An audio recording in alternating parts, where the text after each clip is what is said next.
Info Intox avec vous, Anthony Saint-Léger. Bonsoir. Bonsoir. Candace Owens s'en prend à nouveau au couple Macron. Dernière théorie lunaire de l'influenceuse complotiste d'extrême droite. Brigitte et Emmanuel Macron auraient commandité son assassinat. Oui, Candace Owens, que l'on connaît déjà pour avoir propagé la rumeur selon laquelle Brigitte Macron serait un homme, ce qui lui a d'ailleurs valu une plainte du couple présidentiel. Eh bien, elle enfonce le clou dans cette publication virale. Plus de 43 millions de vues. Elle nous dit plusieurs choses. D'abord, qu'elle tient d'un haut fonctionnaire du gouvernement français l'information selon laquelle donc, les Macron ont commandité et même payé pour son assassinat. Dans une autre publication, elle mentionnera le montant 1,5 million de dollars. Et pour ce faire, le couple Macron aurait même mandaté le GIGN, le groupe d'intervention de la gendarmerie nationale.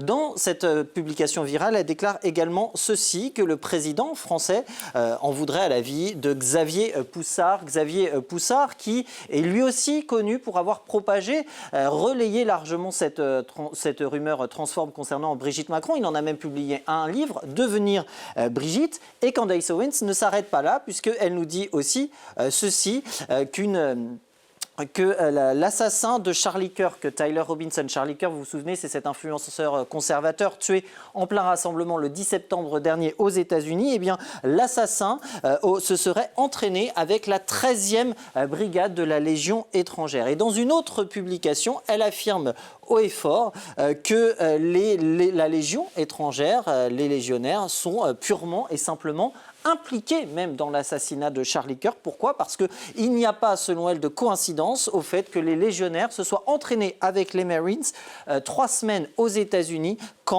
du 4 au 25 août, précise-t-elle, en Californie. Des affirmations fantasques sans aucun fondement. Oui, cette publication de Candace Owens est un gloubi-boulga d'un Fox. On va procéder par étapes. D'abord, en ce qui concerne le GIGN, les observateurs de France 24 ont contacté la gendarmerie qui dénonce évidemment de fausses nouvelles et rappelle les missions de l'institution, le contre-terrorisme, la lutte contre la criminalité et la libération d'otages. Également contacté par les observateurs, le ministère français des Armées qui nie l'implication de la Légion étrangère dans l'assassinat de Charlie Kirk, bien sûr, et nous précise aussi ceci, que Tyler Robinson n'a jamais fait partie des effectifs de la Légion étrangère. S'il n'a pas servi dans une unité militaire américaine, il ne peut pas avoir été amené à s'entraîner avec la Légion étrangère française. Le ministère des Armées qui nous dit aussi autre chose qui confirme ce qu'avance Candace Owens, à savoir qu'une unité de la Légion étrangère s'est bien entraînée en Californie jusqu'au 25 août, mais ça n'a rien de clandestin puisqu'il en a été fait mention et publicité à la fois sur le site du ministère des Armées et sur son compte Facebook.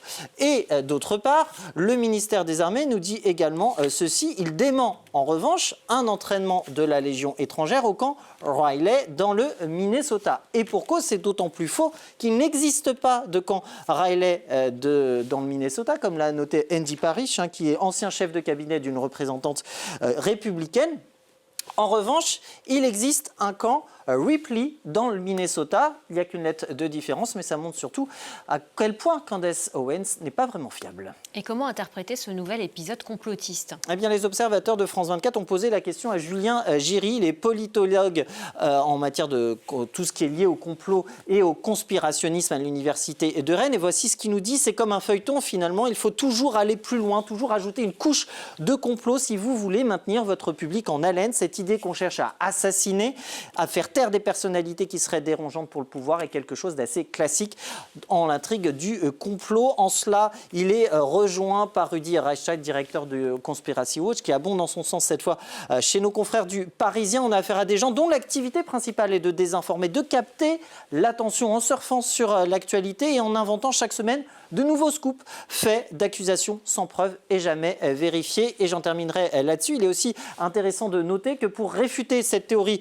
du complot, certaines grandes figures du complotisme français, comme l'ancien gendarme Alexandre Juving-Brunet, ont avancé une autre théorie du complot, à savoir que tout serait le fait, en fait, de l'Élysée qui aurait inventé cette histoire de tentative d'assassinat par le couple présidentiel. Dans quel but ? Dans le but de décrédibiliser Candace Owens elle-même.